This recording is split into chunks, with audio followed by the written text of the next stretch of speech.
วิธีเติมเงินเข้าโพไลน์เนี่ยเนาะแล้วก็เด็กเข้าในโพไลน์เนี่ยไปเด็กเข้ามาในโพไลน์มันได้เห็นหน้าแบบหน้าโลโก้ของเขาเนาะแบบนี้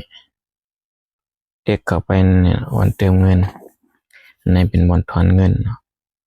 เด็กไปวันเติมเหรียญกันในเป็นวันถอนเหรียญก็เด็กเข้าวันเติมเหรียญเนี่ยเข้าไปเด็กเข้ามาฮอตวันเติมเหรียญเนี่ยเป็นแบบนี้เนาะเช่นในอันเฮาเติมแล้วเหรียญเนาะอันในอันใดรางวัลเช่นในก็ไหลรางวัลเนาะ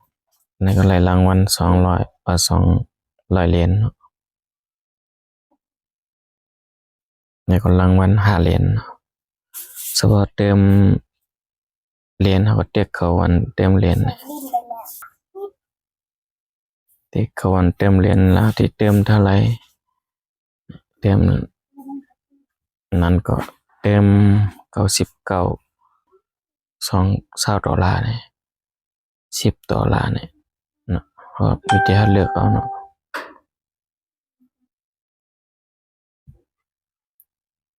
เดี๋ยวในที่มาเติมลองเบิ่งตัวนี้เนาะ$10 US นะเด็กเข้าไปแล้วก็เลื่อนออกมาแล้วก็เขาเลือกที่เติมนำกัดอย่างนะก็เด็กใช้กันนี้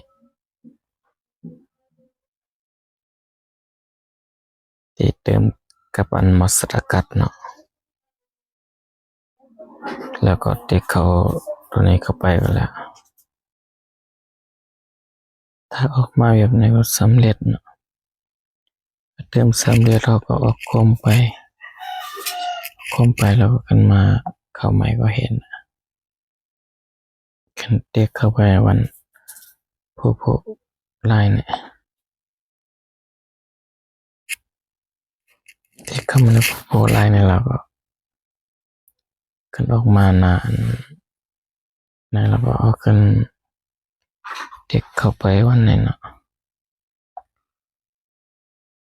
ยังมาเข้ามาแล้วเนาะถ้ามันเข้ามาได้มาอยู่นี่โอเคมีที่ซ้ำเนี่ย